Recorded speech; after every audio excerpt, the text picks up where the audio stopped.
Okay, how you qui? Nick now, Hoppow Norris. Uh, Hello, my name is Hoppow Norris, Hop Norris. I'm from the village of Hoppow, and today we're going to learn how to put together a Yurok style men's drum. Rather than give a front story this time, I think we'll just talk as we go, and that way things will kind of just flow together as it is. We're going to take this deer hide, this being mule deer at this time, and this redwood frame, and we're going to turn it into one of these. Again, this Yurok style drum, play a couple notes for you.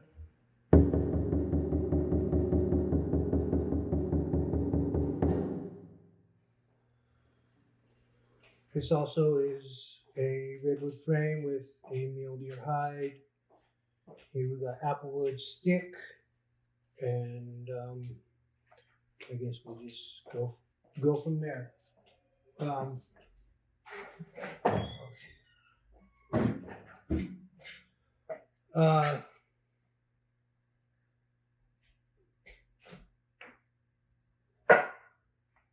Gonna start by gonna take this and put a little bit. I like to use grapeseed oil on all the things that I do.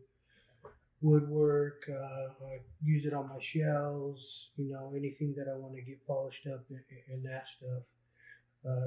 It's odorless and it helps bring out all the life within each piece. So a little bit about Yurok drums and the way that they're used in this area is that we use drums mostly for gambling or for prayer. There's different tribes, they like to use drums for ceremony and for going to war or for different things like that. But around here, our drums are mainly used for gambling and for praying. In this area specifically, I will be speaking about Yurok culture. In Yurok culture, only men play drums, only men handle drums, only men take care of drums. It's a man's thing. Our people, so you can see there, getting a nice go from this to this.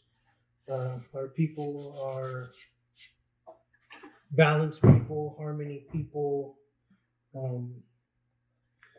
Everything we do is related to masculine and feminine energy. And around here, this is considered a masculine thing that we do as far as the drums go. Other cultures, only women play drums, and then you have other cultures where the men and the women both play drums and they sing together and different things like that. In the Yurok culture, men and women generally do not sing together. Women do not participate in drum prayer, and they do not participate in gambling. So just this is something that's not absolutely necessary, but I like to do it because, like I said, you bring out all the pretty, all the nice looking, and it helps it stand out and keeps it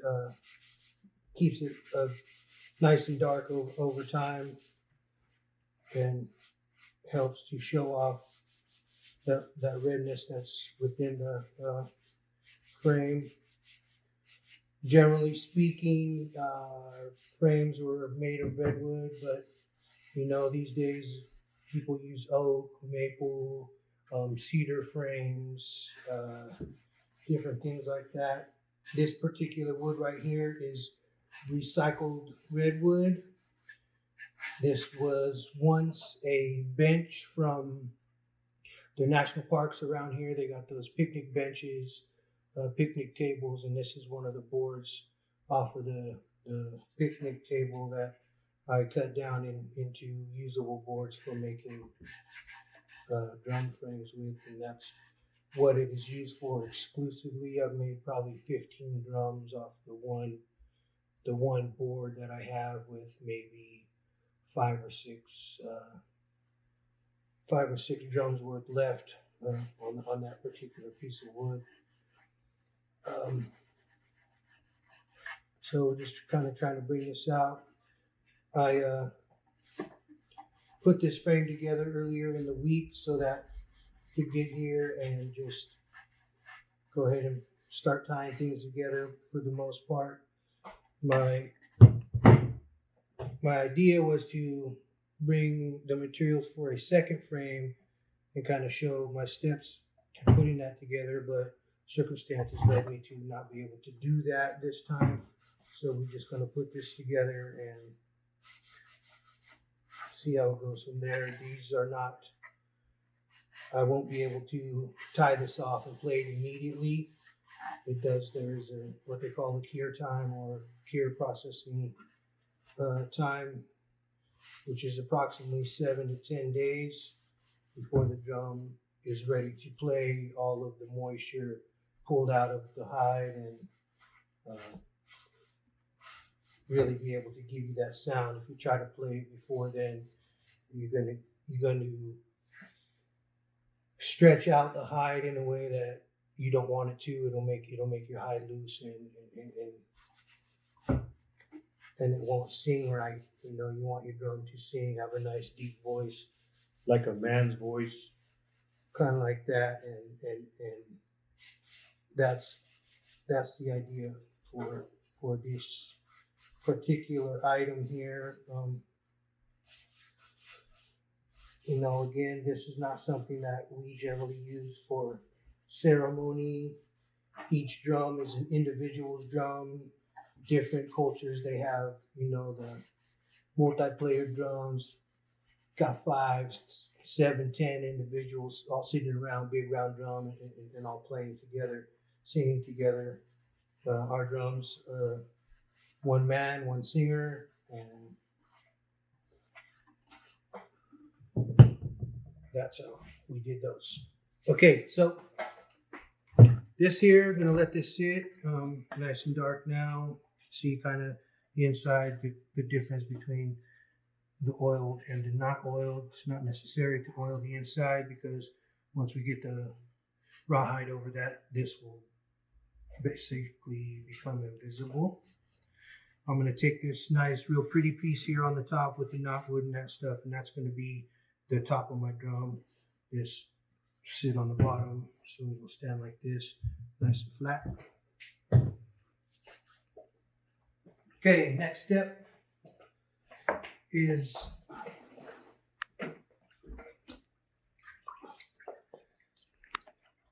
getting the hide out. Generally, I like to soak my hide for 15 to 24 hours. Some people do, 6 or 8 hours, but myself, I like it because the longer it sits in the water, the more it absorbs water, and it will stay wet and pliable longer. So if there's a mistake, if I make a mistake or I have to go back and do something different, then this will stay moist and damp for that duration, and won't start hardening up on me immediately. So all of these pieces that I'm pulling off now all came from one hide.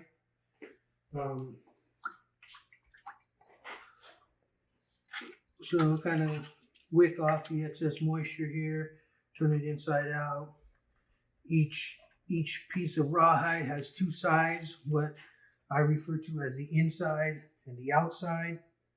The inside being, it's a little brighter, a little whiter. The outside's got more of a yellowish color to it.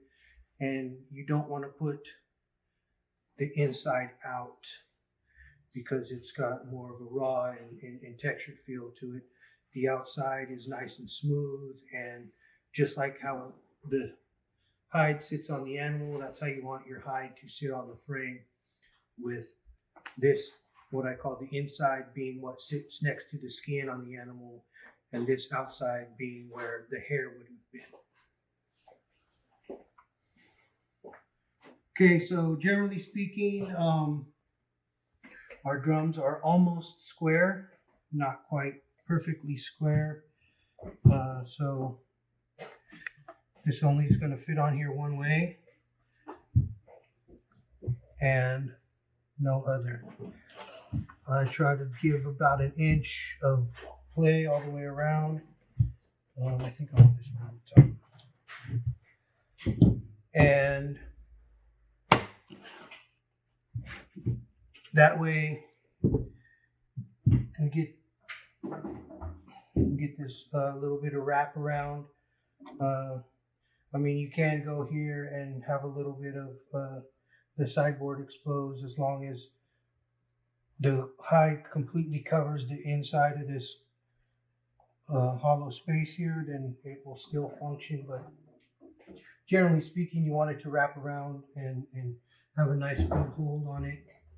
As you can see on this drum here, it's got a nice wrap to it, and you know, it's nice and secure all the way around. So it's generally what I try to go for, but I also want my hide to go as far as it will go, and so I try to get 2 drums out of each hide that I have to work with, and I'm usually able to do that. So we're just lining up this, make sure that it sits properly in the center. This one will lay over the top, and again, these will only fit one way. These will only fit one way onto the piece. See, it falls in, so that's not the right way.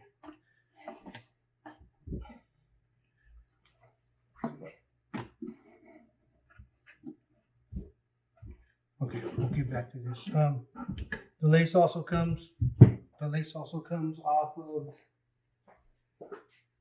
the same hide.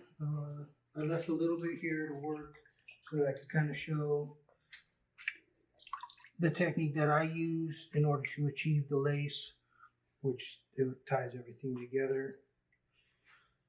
So at one point, this is one big piece of rawhide here. You know, it was so big, you always want to cut more than you need, because we're going to go from loose to pulling it tight, kind of like putting on a shoe and then tying your shoe. You want your shoelaces nice and loose before you put your shoe on. Once you get it on, then you tighten it down and tie it off. That's what we're going to do here. So we cut this I do a counterclockwise motion. I was taught that Yurok people, we try to do everything in a counterclockwise fashion. I was never told the reason why that was what we did, but for people around here, they like to go counterclockwise. You go into a dance pit or things like that, and you enter to the right and go around in a counterclockwise motion. So this is being cut basically kind of like a lollipop style, all around the outside. We're going to go all the way around.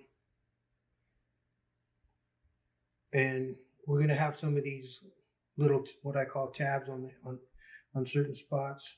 We'll cut around them and come back to them and cut those off, so we get kind of a nice even lace. I like to do maybe 1/4 of an inch or so. That way there's enough to be able to stretch it and pull it tight, because you want to kind of pull it tight when you cinching it down. And if the lace is too thin, it will break.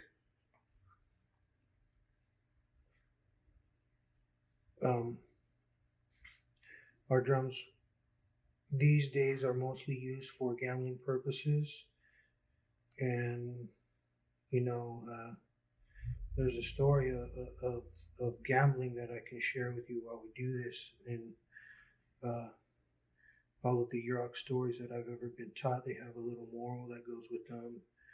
And the story of gambling has to do with Gateween, the eel, and the suckerfish. And these two guys, they were the biggest gamblers around. They were the heaviest gamblers around, the best gamblers. Nobody ever really wanted to go and play against them because they would always lose playing against these two individuals. And the time came when eel challenged the suckerfish. You know, they're cousins. They're similar in nature. They're cousins. They both got the sucker mouth, and so they had kind of have that same kind of medicine as far as that goes. So the eel, he challenged suckerfish. He said, you know, I'm the best gambler that there is, and I know that I could beat you anytime that I want. And suckerfish, he said, that's no problem. We can do that. You know, I got all the faith in myself that anybody could need, and I definitely will accept your challenge to a gambling match. And so they got their teams behind them, you know, 4 or 5 drums on each side, a couple of different singers, and they start gambling.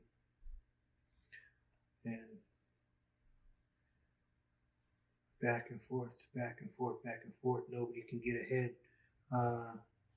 When we do our gambling, we have an 11-point system where you can win points, and the first person to win all 11 points wins the match or what have you. So eel and suckerfish, they're going back and forth, back and forth. Nobody can get ahead. Nobody can get ahead. Until finally, suckerfish, he gets ahead and he wins all the pot that eel has put out there. Eel said, I bet my house.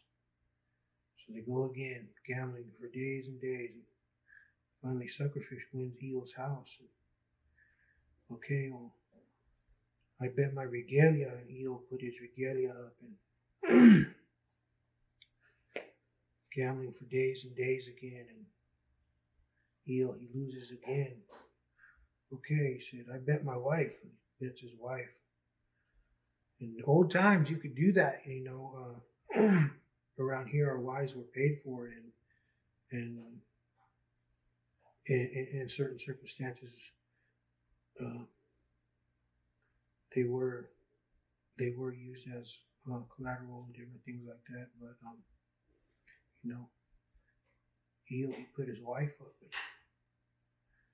Darn, if old suckerfish, he didn't win his wife, and now he's got all of his regalia, his home, his wife. And eel, he's just getting more and more frustrated and wants to keep going and keep going. And suckerfish tells him, well, how can we keep going? You have nothing left. You have nothing left to offer me. You have nothing left to bid with and, you know, to put up. And eel tells him, well, I bid all the bones in my body. I will give you all the bones in my body if you win this time. I'll call it quits after that. Suckerfish said, no problem. And he puts up everything he just won from eel. He put that as his bid against eel's bones. And so again, they take off and they do their gambling. And for days and days, it's back and forth and back and forth. And eel, he got quite close a couple different times to winning, but each time, you know, suckerfish would pull out tricks and win the round somehow and take over the song. So when you win a round, you get a point and you get to keep singing. And when you lose a round, the opposite side has to win 2 rounds in a row to gain a point after you've lost your first round. So finally comes down to the point where eel, he can no longer keep up, and he lose all his bones. Suckerfish took his bones, his wife, his home, his regalia, left him with nothing. And these days, the suckerfish, he has twice as many bones as any other fish in our river, in the Klamath River. He has twice as many bones as any other fish in the river. And they're basically unedible because of that. And the eel, he has 0 bones. He had no bones in his body whatsoever. And that's because he lost them all gambling. And the moral of that story is that you got to know when to say enough is enough. And you don't ever want to put yourself in a situation where gambling becomes an addiction and it takes over everything that you do. You want to be able to maintain some type of a level-headedness when you're doing stuff like that and partaking in gambling, because it can become addicting. And just like modern times, people lose everything behind that stuff. And the same thing with the eel. He lost absolutely everything he had trying to win at gambling. So we're nearly to the end here. I'm just going to do a couple more rounds and then we'll pull this off and get started on lacing up this drum. But that's the moral of the story about gambling. We don't ever put up more than you have to offer, because you could literally end up with not even a bone in your body. Okay, I'm going to go ahead and put this to a stop right here. Once I get to the end, I like to go back and pull off what like I said, I call them the tabs off of this. So I like to put a little point on here. Makes it a little easier to push through the holes in the hide. Just kind of thin this out a little bit. See here, I got kind of a little jagged spot. You really want to try and avoid that, and if you spot them, eliminate them, because these little jagged spots, they end up loose and it gives a rattle to your drum, and you don't want your drum to rattle, you just want it to boom. So just going to carry on back down, all the way down around, get some of these bigger tabs off of here so that it's easier to work with and it looks cleaner. That's another thing, that if you can look at this, it's kind of like a nice even one direction, and really pretty much an even width and size all the way through. And when you have these tabs like that, you'll get that wide spot in here. So you have, instead of this nice straight, you get a wide spot. It's more aesthetic than anything else, but you can get too rattling. And I was taught by a perfectionist, and he made sure that everything was all precise, and that I'm not quite that not quite that bad about it as my dad was. So when he taught me how to make drums. And Yurok way, the way that I was taught, is that you sit and you watch for a while, and you observe, and you see what's being done, the process that takes to achieve whatever you're trying to get to. And after a certain number of times watching, and then they say, okay, now you do it, And so I was never really given help or anything like that. I was just shown the steps to take, and then, okay, now it's your turn. You make drum for me, and we'll see how it goes. Generally, drum makers are great singers and things like that. Myself, I'm not a great singer. I sing only one song for each drum that I create, and just a good luck song and a song to wake it up, wake the drum up, and let it know that, okay, you're alive, and it's time for you to put in the work that you were created to do. All things that we make come from living beings, and they become living beings. Once they're completed, they have a soul, and they breathe and they feel, and they feel happiness and joy and pain and sorrow and all those different things, just like you and I. And drums, they like to be happy. Our drums, they like to be happy because that's when they sing the best. That's when they do their best work and have the most medicine, is when they're happy. So you always want to take care of these. They're like, they're like your kid. It's like making a kid. And when I'm done, this drum will have a part of my spirit inside of it, and just like I said, like a child in it. It has some of its mother and some of its father. In this case, the mother being all the different materials that were used to put this together, and me being the father figure in that scenario. So I'm just kind of getting down almost to the end here. Really just want you to keep it nice and even, keep it smooth. Make sure that we don't get too wide or too, see, that's kind of rough right there. I don't really like that, but I can't go back and fix it. It's done now, and so just kind of got to work with it. If I had more time and I was doing this at home by myself, then I would take a little more time and get this done. But for the purpose of the demonstration, we're going to just kind of cruise through it and get it done in a timely manner, so Angela doesn't have to stand here all day with her camera on me. I don't mind at all. Thank you so much.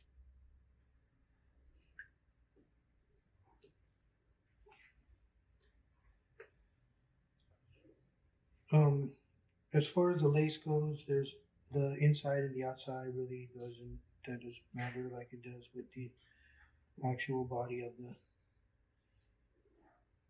the face of the drum, because it's just going to go through and tie it down. It goes back and forth, it spins, it twists, it does its own thing, and just kind of got to go with it and guide it along and make sure that you don't want it to get too twisted or anything like that, because again, you end up with not a very tight hold, and it gets to where it'll rattle and things like that. A couple different things to consider is the type of material that you use, what kind of hide you have, and different things like that. Around here, we use deer hide, elk hide, and for special drum they use sea lion hide to make drums, and those are your big, strong, big medicine drums. Okay, so this is a part where this is the edge of the hide right here, and I don't really want to use this kind of beat up, and see it's all wrinkled and frayed and big hole right there. So I kind of just went around that and just cut all that, what I would say is not very pretty part off.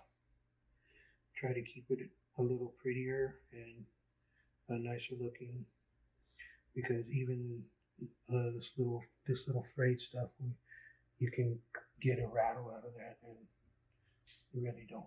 That's something that you really want to avoid when you putting these together, is any type of piece of the material that will remain loose and give off a unpleasant sound. Okay, so we're here at the end of this lace.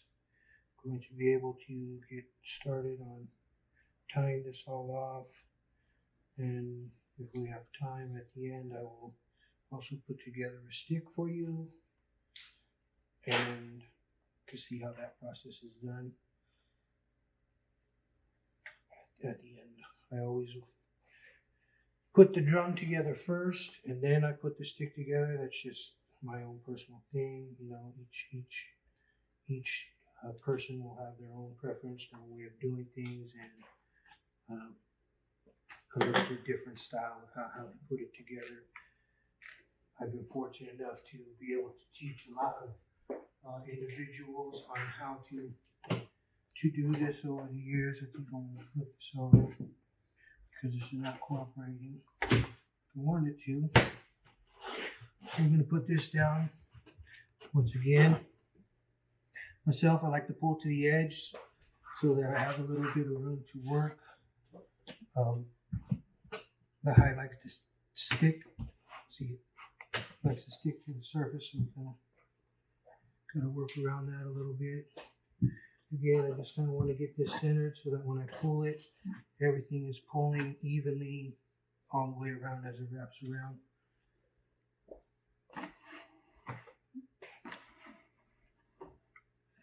Okay, I'm just going to go ahead and start here with this side. So, lots of different ways you can lace up your drum. You know, some people use a double lace, kind of a crisscross pattern like you do with your shoes and things like that. Myself, I have a certain style. Again, my name is Norris, and if you look at this, you kind of see this N pattern that goes all the way around. And that's kind of like my family, our signature style, if you will. It's got that N, and that's kind of telling that this was a Norris drum. Not saying that other individuals don't do the same style, but that is the reason why I prefer to do this way, because it puts a name on there without putting your name on there. Everything around here was material possessions and things like that were considered to have value, and the more that you know about the history of an item, the more valuable it then becomes. And so, you know, we don't, like today's artists, you go ahead and you sign your art, and everybody can know that that's your art. And in this way, it was the responsibility of the owner to know where this came from, who made it, what village are they from, do they hold regalia, are they dance family, are they you know, different families, different things like that. Is the responsibility of the owner to understand that I got this from such and such person, and I have to carry on that part of the story so that this being knows its history and everybody else can understand better each individual piece. So I just kind of go from the middle here. I want to get a little closer and on down through till I get to about halfway. I just guess, you know, I don't measure it out or anything like that. But okay, that looks like about halfway to me. I'm going to put this over here to the side. I have a certain way that I do things. I go to the corner, wrap, top. And that's how I do my style of drums. And so here we go. We're just going to go ahead and get started. One side, enter from the bottom. And pull. Oops. Don't want to do that. Pull this all the way through. Oops, I do want to do that. Okay, let's go all the way through. The first time, I don't want to keep it real tight. I want it to be a little bit loose and have a little bit of play in there so that I can be sure, first and foremost, that my lace is going to reach all the way around the entire thing. There are techniques and methods to get it to reach its destination if it does not. But, you know, I want this to be a little bit loose so that I can just, with relative ease, run through and get this, this particular part of the endeavor. You have to finish. Once you start, you have to finish because everything is wet, and if I set this down and try to come back to it tomorrow or in a few hours or something, it will already start to have sucked down and seal up, and that's something that you really want to avoid. So right now, I still can play with it, move my frame around a little bit, and kind of keep it all in the center where it needs to be. You can easily, that's another reason why I keep it loose, is because I can easily pull the hide this way, and then I don't have enough over here to, it'll pull down, and then I'm stuck with a bunch of overlap down here and just barely up here any. So, you want to keep that nice and loose and make sure that you can maintain some type of consistent length all the way around as you pull through. So this is just a lot of repetitive motion here. Takes a little bit of time to get this all the way wrapped up, and once I get to the end, then we'll come back and start cinching it down and pulling everything tight so that it can stretch out, and then as it dries, it sucks down and it gets tight like that.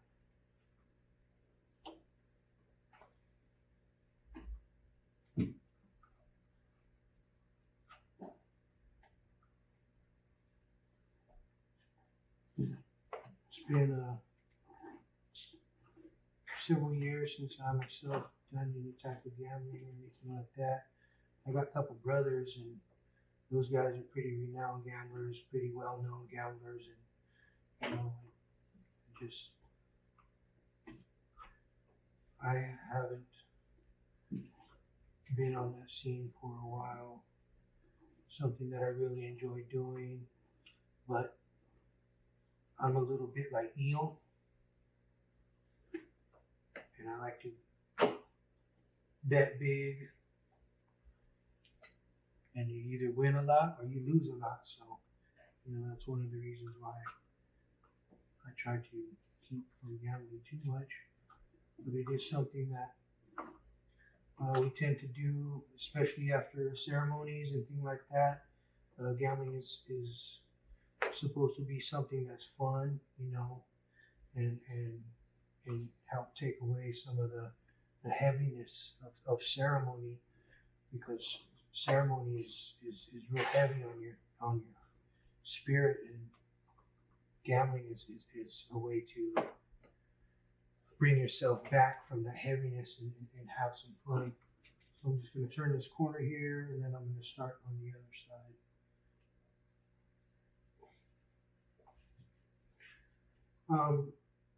Generally speaking, myself, I like to place my holes approximately 1 inch apart.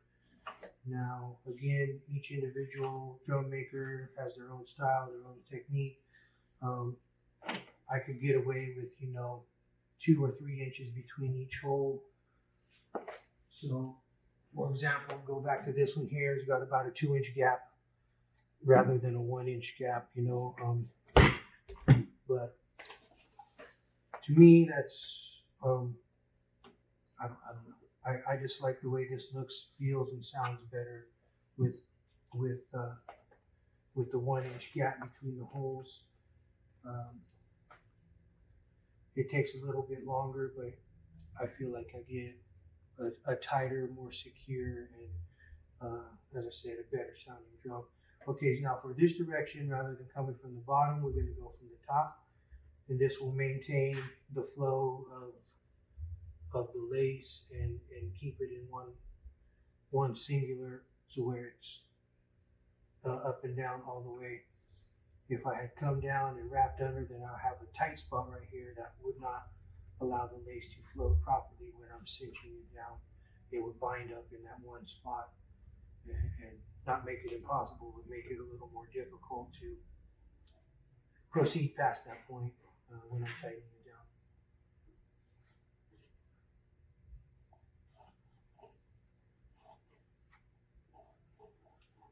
So again, this is just a lot of repetitive motion. Want to keep it going and make sure that this is all kind of relatively the same all the way across with each hole that you go through.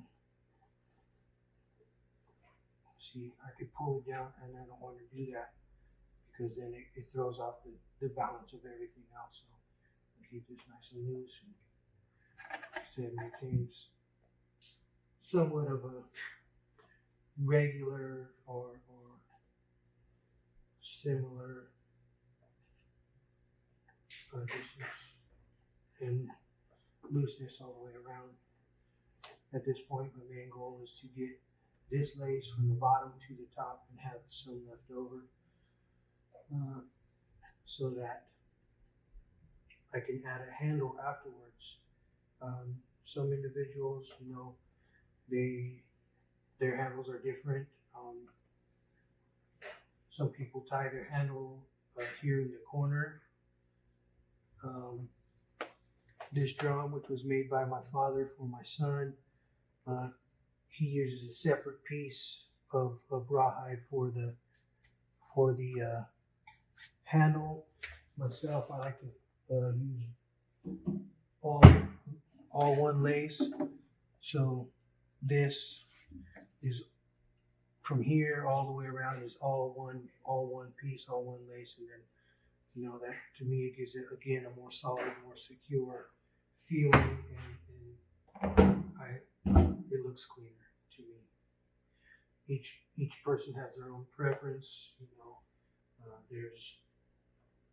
There's a certain way, certain steps that you have to follow, but just like any piece of art or anything like that, everybody's going to have their own signature style and their own little things that they do each time they put together something like this.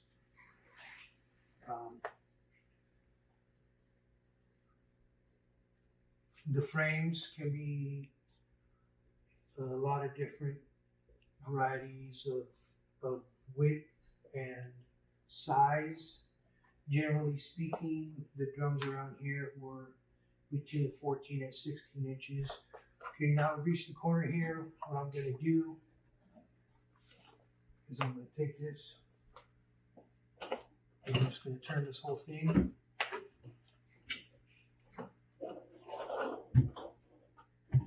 Turn this whole thing like this.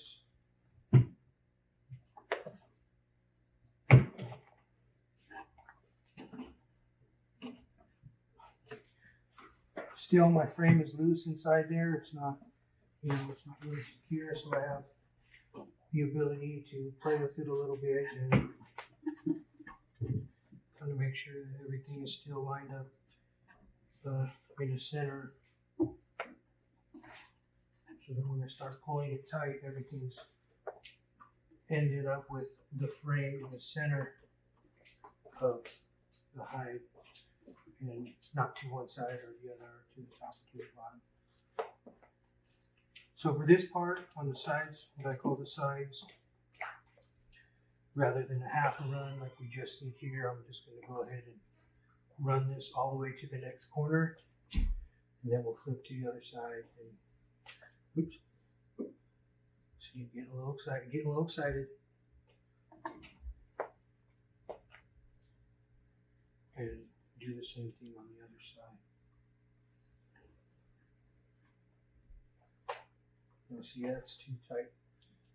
I got right here to this corner and I'm a little tight, so I want to just go back a little bit and loosen that up so that there's play in there. I need to be able to have a little bit of room of playing so that I can get it as evenly as possible and as centered as possible. when we get closer to finishing tying it off.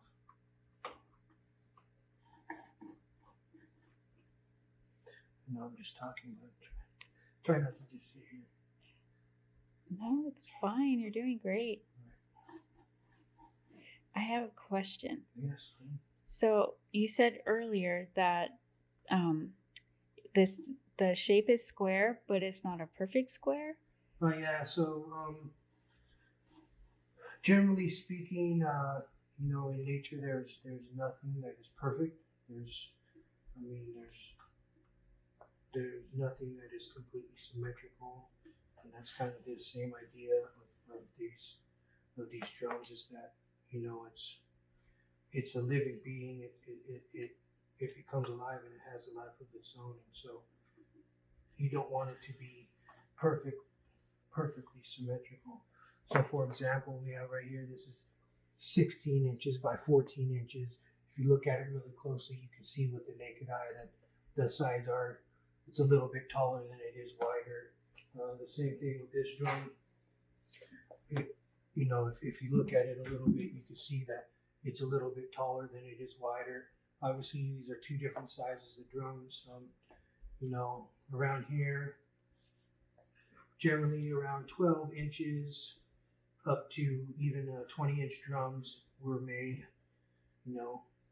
That's depending on the individual, who it's for, and what their desired purpose is, and that type of thing. But a big man with a tiny drum looks funny, and so you got a big man. He wants a big drum to match his personality and his body type, as it were. Okay, so we're nearly to the edge here, and as you can see, I'm running out of lace, but that's okay because we can come back to it and bring it all the way around once we get this other side going.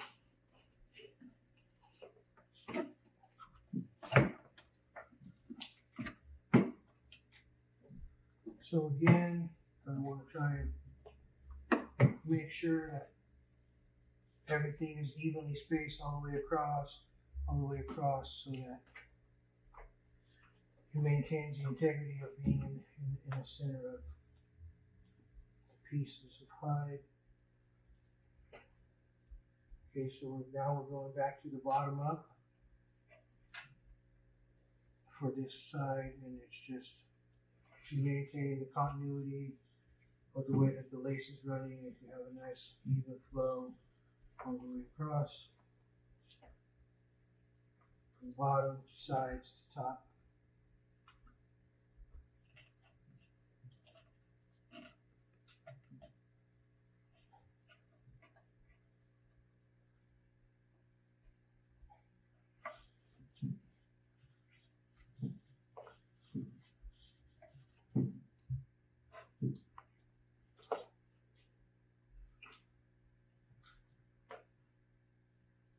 So the holes, I will soak the hide for 8 to 12 hours, and I'll pull it out wet, and then I'll punch the holes into the pieces, and then soak it again for another period of time, 4 to 8 to 12 hours, depending on how long.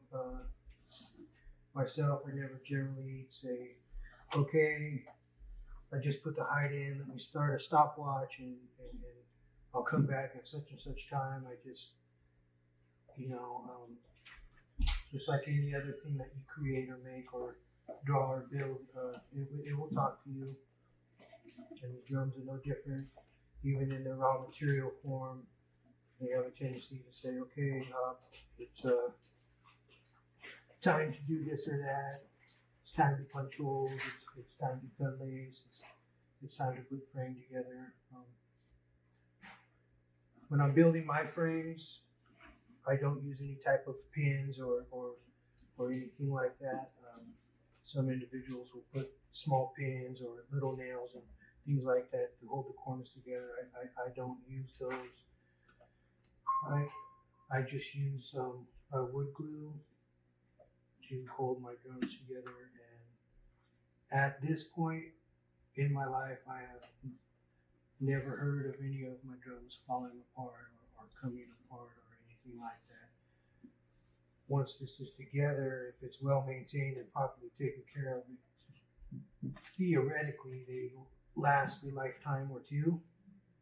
It can be passed down from generation to generation, father to son, uncle to nephew, things like that, brother to brother.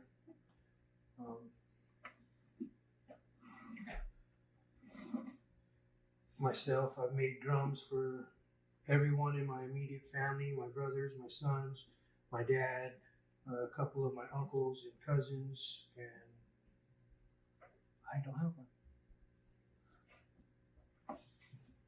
I love to play. I love to be a part of when gambling's going on and that type of thing. But myself, I'm a maker and a giver. I don't generally hold on to anything that I put together. Sometimes, but for the most part, these are put together with an individual in mind. And so, thinking of them and trying to help give them some power and medicine, that also goes into the drum making that I do.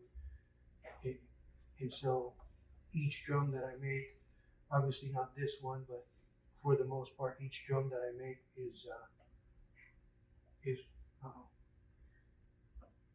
is created with a specific individual in mind, and the drum is for that person. If they choose to pass it on afterwards, then that medicine still goes with the drum that was first put into it, and it has a little bit of the spirit of the maker and the user within it. So as you can see, my estimation of halfway was a little bit off, but there are a couple tricks that we can do to help get this around each corner and across the top. So I'm just going to go ahead and run out this lace until I can't use it anymore.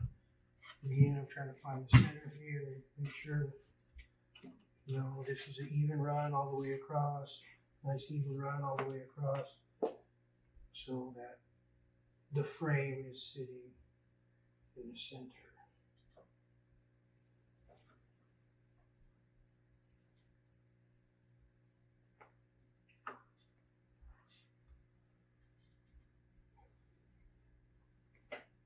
A couple things to consider when you're making these is that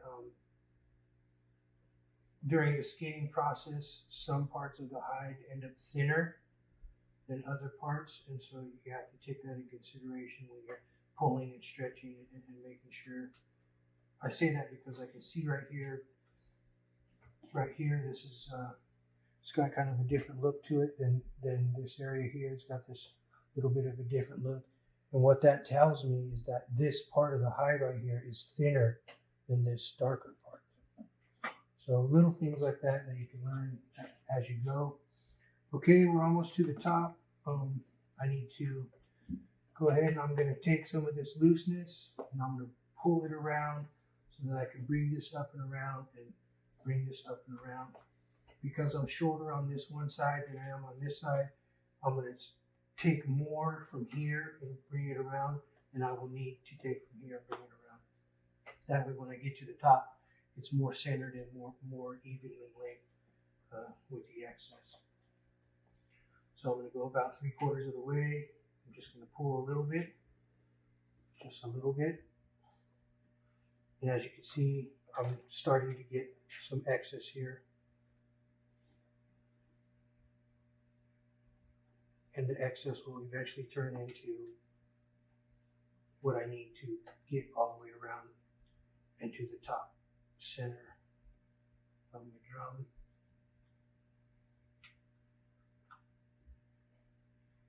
And again, with the continuity of the way that the lace insert it and run through. You see I can just pull through and it's just one continuous motion all the way around. And that's because the lace goes the same way all the way around. So as you can see, the excess that I'm gathering is getting longer and longer with each section that I pull through. I get a little bit more until eventually I have a nice long run at the end that I can use to finish wrapping all the way around.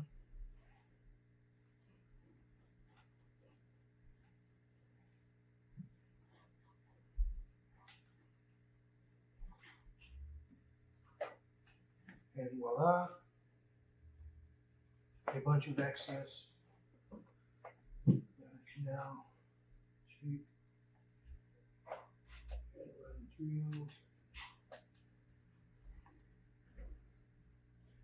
And since I've cinched this down, I want to go ahead and maintain again that same type of tightness all the way through. I don't want to leave this loose after tightening it down. I don't want to leave this part loose. I want to go ahead and keep the tightness basically the same all the way across from side to side. Oops. That's funny.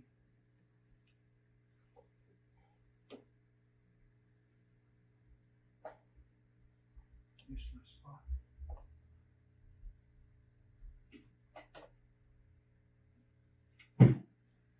So again, I'm not going to go back and pull that through. I'm just going to go ahead and run this through to the end until I run out, and then I'll come back here and we'll pull this all the way around.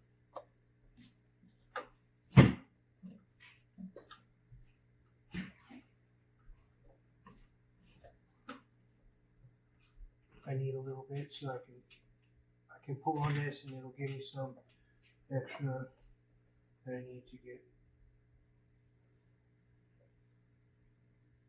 the edges to wrap around the edges of the wood.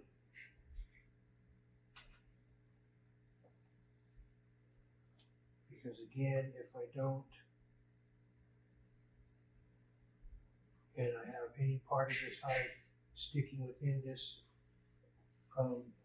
hollow area, then the drum will not function properly. So I'm a little bit short here, but again, it's going to be okay. As I pull through, it'll stretch out. Now this side, we go the opposite. Pull from the top rather than the bottom to get wrapped around.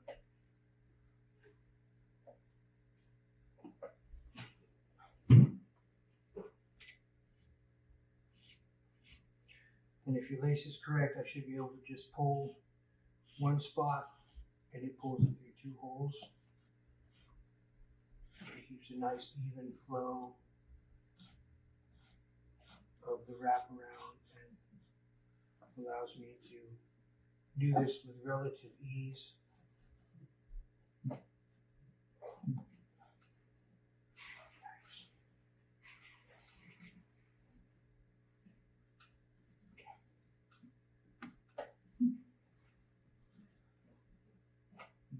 So my goal is to get both of the ends to the center and have enough left over to go ahead and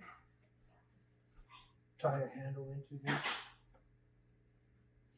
and make sure that it's all one piece.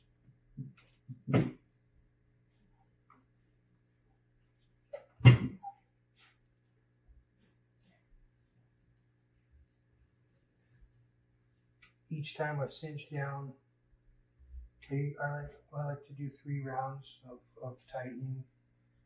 This being the first round, followed by another cinch down, and then one final. And that pulls everything nice and tight and binds it together. so that when it starts to dry, it pulls this way and these pull this way, and it creates a nice tight skin across your drum.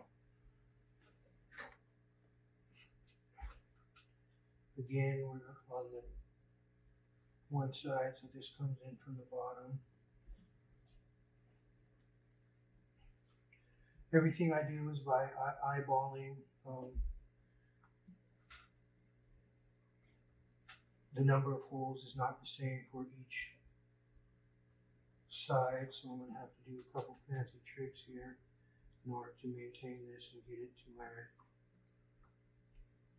So if you could come and have a look, I got 2 holes here, and I got 4 holes left on the top. So what I'm going to do is I'm going to take this lace and I'm going to run it back through this hole and into the next hole, so that this one is being used twice, but still maintain the flow of everything that's going on. Same thing will have to take place on this side. I'll have to run boom, boom, and then run this through again to get a second hole on that one side. So now I'm going to go back, and I need some more for this one side, so I'm just going to go ahead and again pull this down a little bit so that I can get some extra on the top. And as you can see, this is basically maintaining the same line all the way across. That's when you know that your frame is essentially in the center of the pieces, and that's where you want it to be. It does take time, it does take practice. Generally speaking, you might not get it the first time to where it's nice and even all the way across, but you know, as long as it wraps around, it should be okay. That part of it is more aesthetic than functionality. You know, how pretty does it look and that type of stuff. But if I got this height down here and this right here, and my lace runs through here, it's, as long as this is good, it doesn't affect the sound per se. It's again, it's more of an aesthetic part of putting your drum together.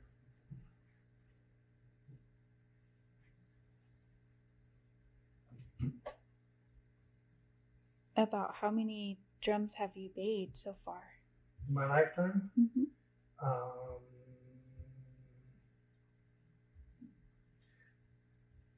I don't know, a couple hundred, I guess.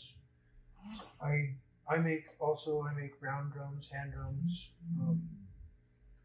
So, you know, this isn't the only style of drum that I make. I do, which generally speaking, almost every other tribe throughout North and South America and that stuff, they like to use the round hand drums. Really, this region here that we live in is about the only place that has this style of square drum. So I wanted to learn how to make both styles that are well known and popular in the United States. And so I was able to teach myself how to make the round drums as well. Okay, so here we are at the end. Got one side and another side. You want them to be on opposite sides because this, when we get there, this is going to tie down again like a shoelace. You know, we won't tie this off, make sure that's good and tight. And then we'll use the excess to create the handle. So I've been working with this sitting on this one side. For the next step of stitching this down, I'm going to flip this over.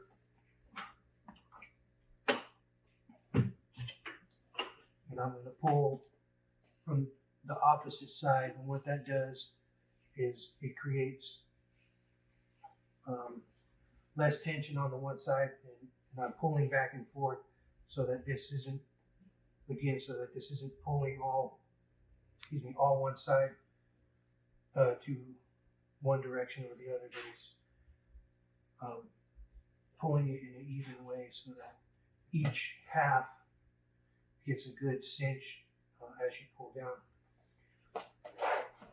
So for this next part, which I call round 2 of lacing, we're going to get a little bit tighter. Again, we'll start in the middle, take a little pull here, and I hold it down, pull, hold, pull, hold, and this is what we're going to do all the way around. So what this is doing is it's cinching down, wrapping around, and by holding this here, it doesn't allow it to pull back the opposite direction of which way I'm going. It kind of just keeps it in place while I move around.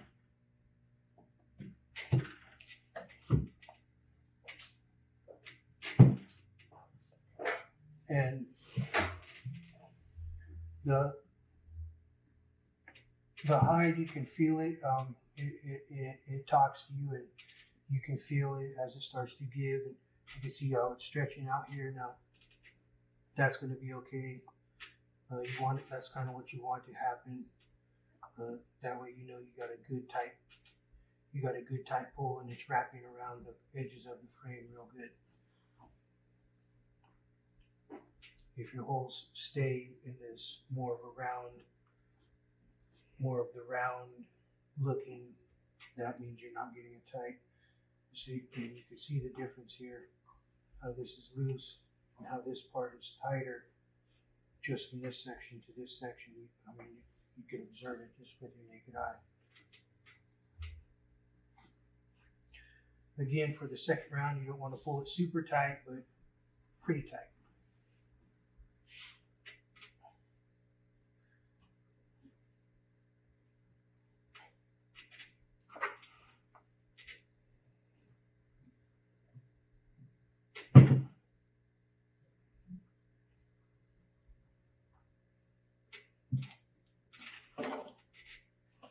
Now there's some guys, they like to cut this corner off here, cut this corner where myself, I don't worry about that too much. Generally it'll cinch down and stuck down and be nice and tight as long as the way that you're stretching the hide allows it to do that. Because if it doesn't get stretched tight, then again you get a loose sounding or rattling sound, and that's something that you want to try to avoid, is any type of rattle or something like that. You see, it's just starting to get tight now. It's not loose anymore. Kind of hear a little bit of song in there. That's really what we're looking for. At the end, I want to be able to just put my hand on this, and it's going to be almost hard like that. Okay, we're getting to the double lace area, which is pretty simple. It's basically the same thing. I'm pulling this through and maintaining that. Okay, on this end, I have to let go so that I can get to the next part. But I'll just flip this around. Again, I started somewhere here in the middle. Go ahead and pull this up. Just like before, I got to go the opposite direction with my pulling as I go the opposite direction along the frame. This side I pull down, this side I'm pulling up, and that allows the lace to maintain its integrity and keep the continuity of the flow in the proper direction.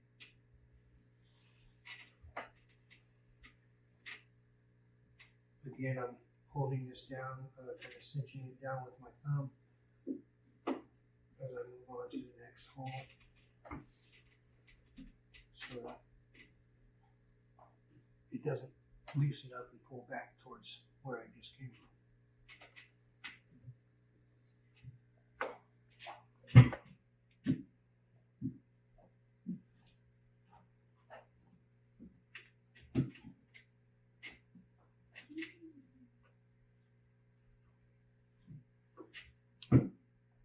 This part goes relatively quick, but you also kind of got to take your time and make sure that you don't pull too tight, and that each wrap of the lace is again even all the way across from one side to the next.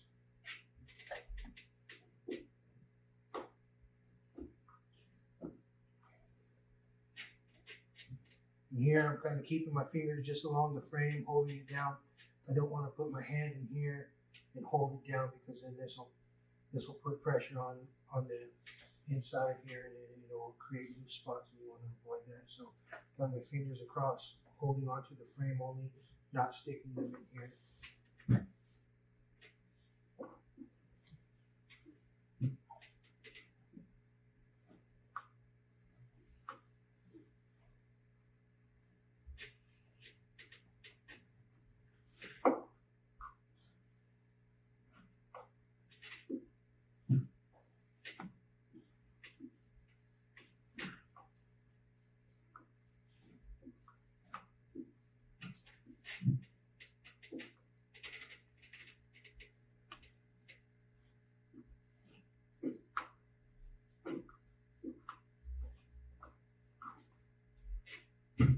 This does take strong hands to do this,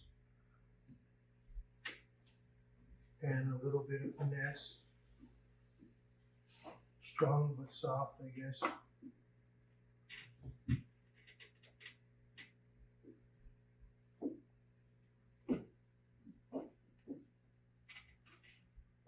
My dad said, same way that you touch a woman, it's the same way you want to hold on to your drum. In a strong but tender way, I guess, or delicate, firm, but tender. Okay, so we're getting near the top here again. We're going to go through one more run of cinching, and then we'll tie it off and be ready to include the handle.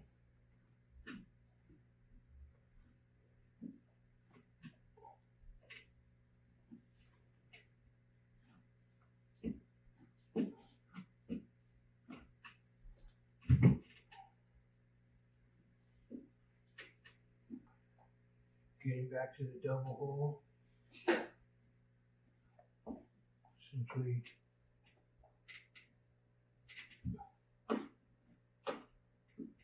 two through one, but maintain tightness. Okay, last time, I'm going to flip this over one more time. Now, get nice and solid, nice and firm all the way around. So we're going to flip this on once more.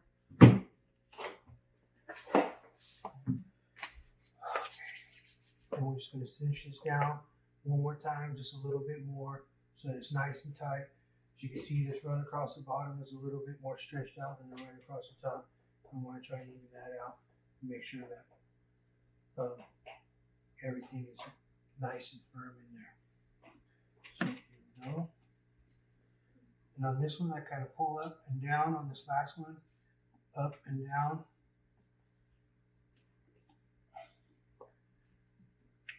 And that gives me a little bit of added tightness from the bottom to the top.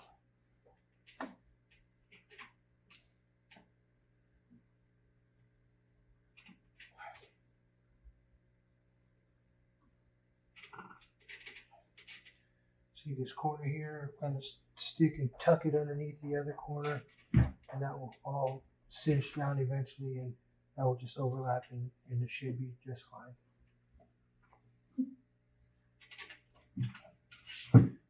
Down, pull up and down. And again, you could, the feel of the hide will tell you, you know, because if I pull too hard, this could pull all the way through and just rip through that hole, and then you have to start over, or or something like that, or I could pull this too tight and it'll snap the lace. Then I have to start completely over. So you kind of want to listen to what the hide is telling you with each pull. It will tell you, it will give you some idea of when to stop, how much pressure to put down,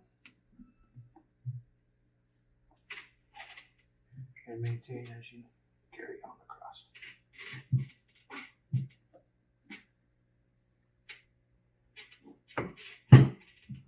So now we're getting really tight, and that's what you want, is a nice tight fit.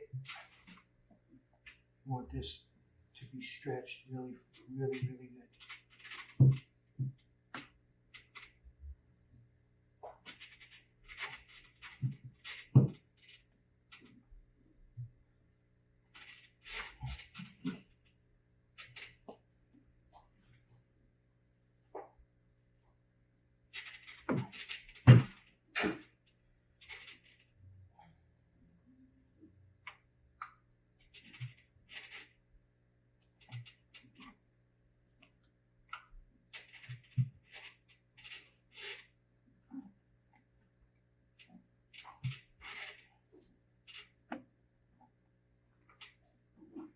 Get towards the end, I want to be careful because sometimes I get a little excited, and this is where often I make mistakes because I'm almost done. And just pull too tight every now and then.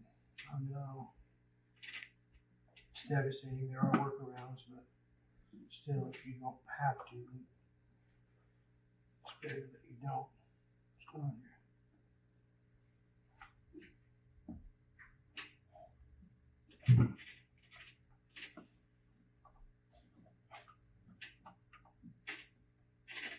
Gotta be especially careful where these ones are doubled up because it's twice the pressure on those particular holes. Okay, that side's done. Now I'm just going to go ahead and go the other way. And this time, as I'm pulling the opposite, down and up instead of up and down. Down and up. And down and up.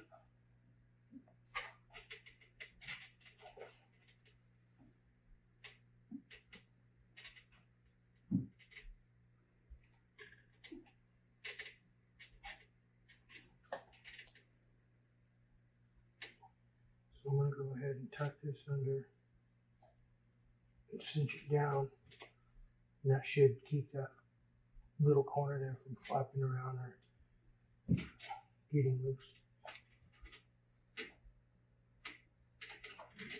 Go down and up, down and up.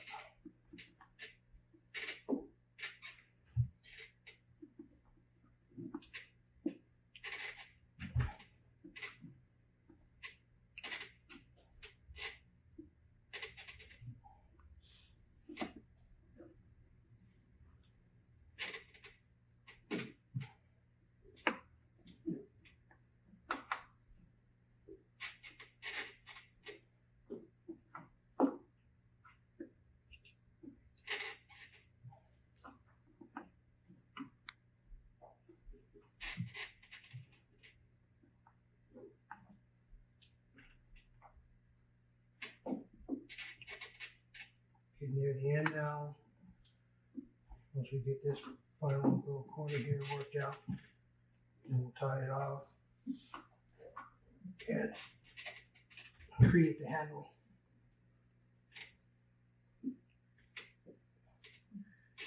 And again, just like with the entirety of the drum, everybody has a different way of doing their handles, a signature style.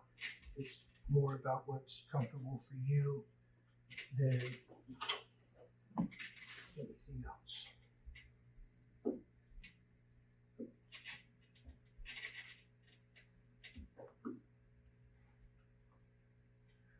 Around these parts, each family, each village, they have slight different ways of doing the same thing. This is just the way that I was taught by my family. And again, we'll come from Hoppow. this is how we do it over there. Okay, getting pretty close to the end now. Just want to make sure pulling it on the right side, especially during these double holes. Otherwise, it'll loosen everything up and then have to go back and do it again. Okay, we made it to the top. Got it wrapped around. Nice, pretty. You know, I like to kind of get more wrap on the bottom than on the top because, you know, some people they'll cinch their hide all the way down, but I like the wood to show too. I like to show off the wood as part of the aesthetics of the drum, not just the hide, but the wood is also, to me, it shows a lot of character. So we're just gonna, you see, when I first started, I only got this far. I didn't have any excess, but as we pull it through, you end up with a lot of excess. Okay, so we're just gonna tie this down. Simple knot.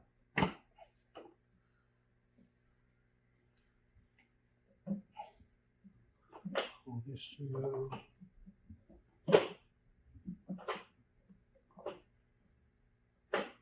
Okay, so what I like to do is go back. Now I'm going to cinch this down. And I'm going to cinch this down.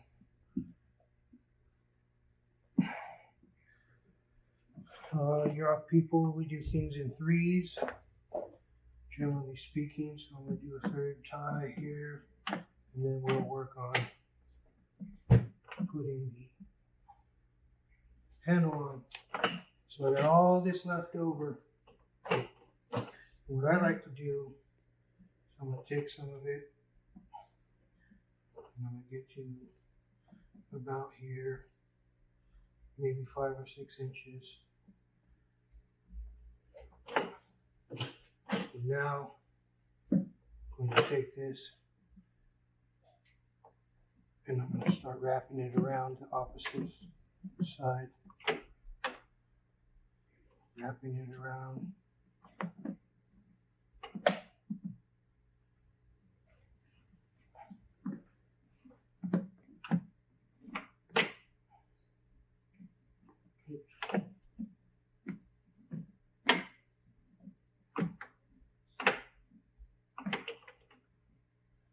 Kind of want to maintain some type of similar motion.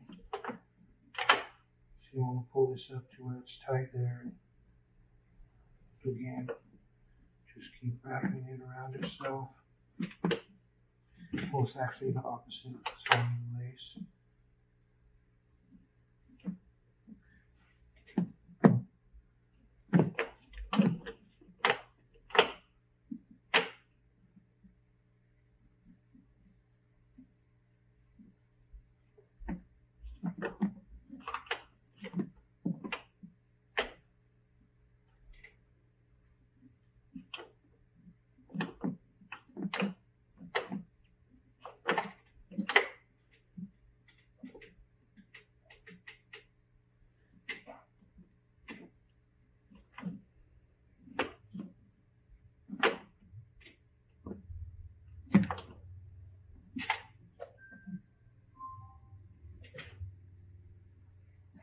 This is going to go on all the way down to the knot.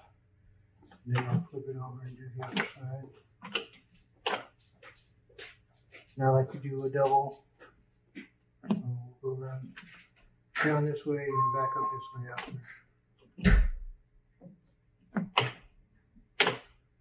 Just do a couple more on this side. And we'll go to the other side.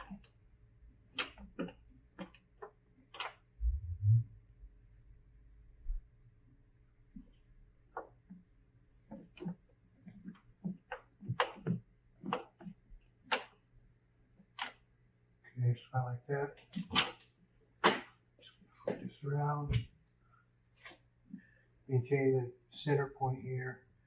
Just start out on this side now.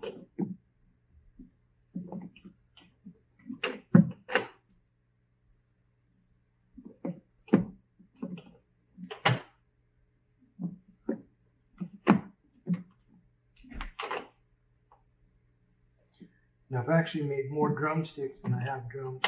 There was a point where I was just making drumsticks for people and not drums. A lot of people, they get a drum with no stick.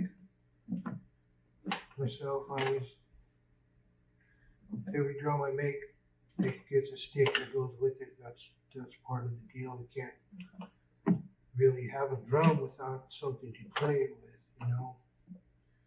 Some people, they don't make the stick, or they make you get the stick separately and that type of stuff. But to me, it's the drum and the stick are one unit.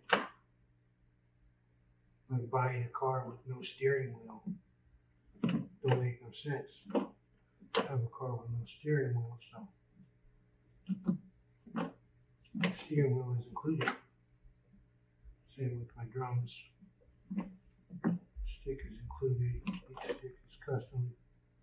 Everyone is different. I never do the same, or I try not to. Okay, we're getting down to the bottom here. What's going to happen? I'm going to go through once more.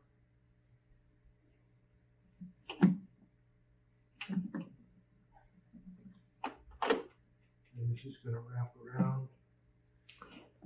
Okay, spin this around again. Still there. Spin this around again. Take this, wraps around both sides. And now I'll climb this back up to the center up here.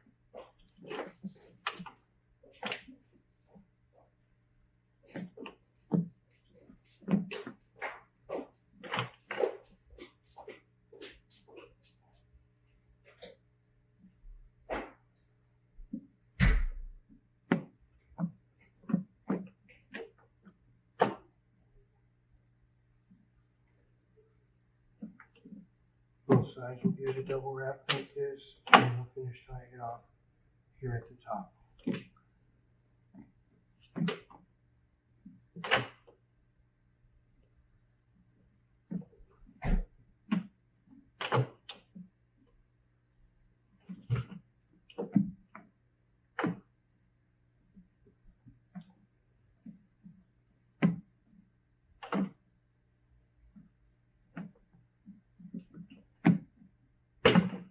To me, it gives it kind of a nice fancy look, and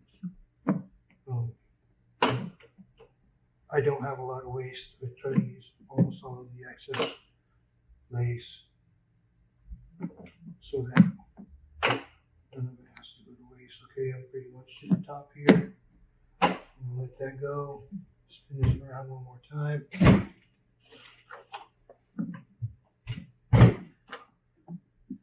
Wrap this around the bottom as well.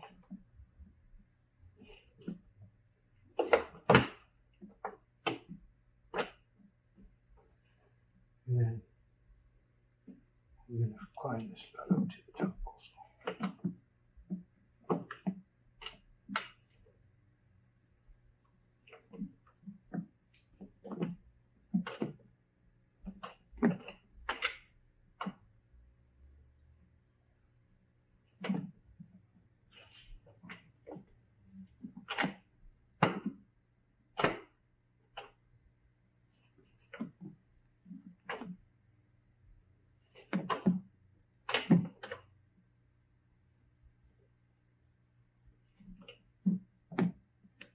And again, this is just my personal style, my personal preference.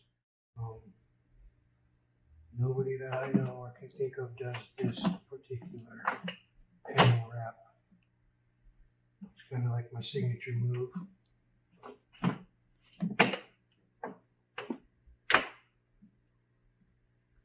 It's nice to have something that sets you apart from everybody else and shows off your style. Around here, during old times, we had specialists. You know, there was certain females that were basket makers, and certain men that made drums, and certain men that made eel sticks, and certain women that could do watertight baskets, and certain women that could do baby baskets, and those are we're specialized people, and so you get to a point where people can just look at things that you made and say, oh yeah, that's so and so made that. You could tell by the way that it's made, or the style, or some type of signature. And that's kind of what this hand is for me. Getting close to the end here, just a couple more wraps, and tie it off. The drum will be good. I don't know, you want to do a stick too, or It's up to you. We're at an hour and a half. okay. We could wrap it up, or we could take a short break and do another video if you want. It's up to you, sweetheart. I mean, you're the one that has to look at me and listen to me. Hey, Yes. I don't mind at all. I really don't. I really appreciate this. Yeah, I think we should take a short break after you're done, and then we'll make another video. Okay. Yeah.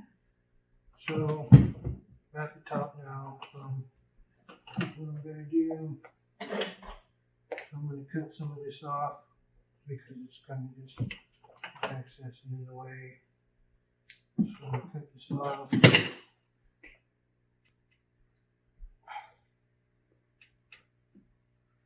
Oops. Don't want to pull it too tight. Get that. Okay, again, 3 knots here.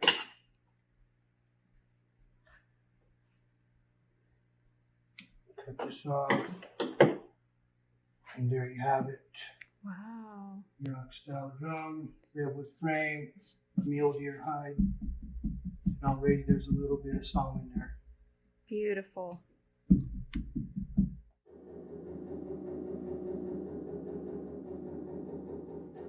Okay, all right. Just to finish off real quick, like I was saying, every drum I make qualifies to have a stick with it. So I'm going to put this stick together real quick. I got most of the prep work done already. It's just going to tie it on and attach. Got a twisty hazel stick here that I kind of fancied up a little bit. So we'll go with that.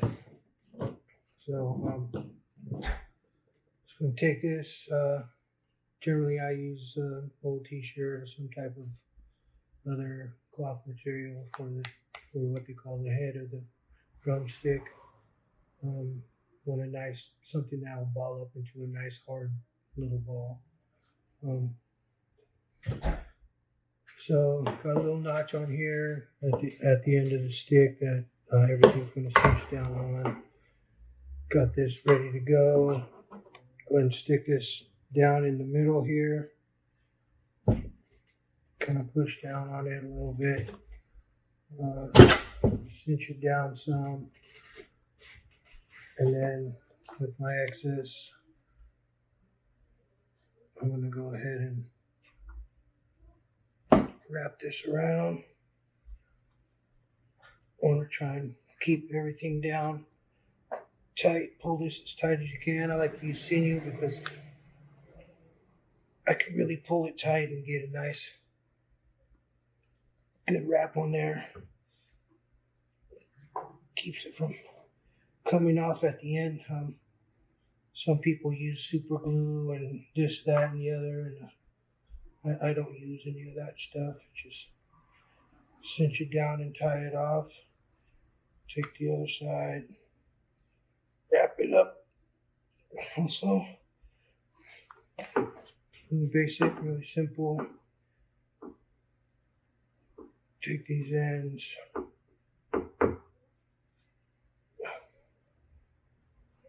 Tie them off.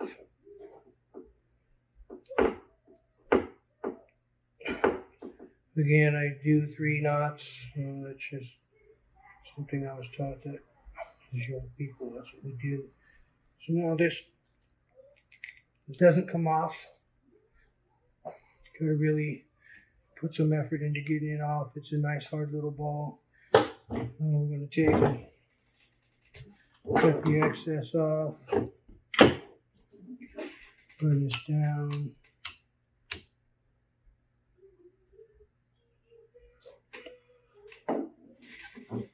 Okay, this side. Cut the excess off.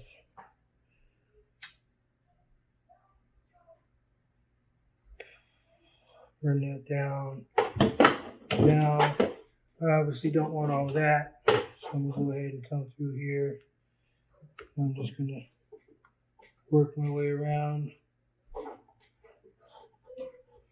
I want to leave a little bit, nice, kind of a little fancy flare on the bottom side there, but for the most part, this stuff is coming all off. Again, like with the wrap, I'm gonna try and keep it all about the same size so there's a nice even look to it.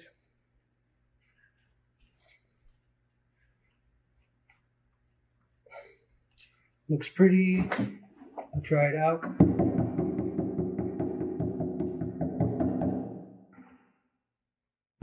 And that's done. Awesome. Easy and to the point.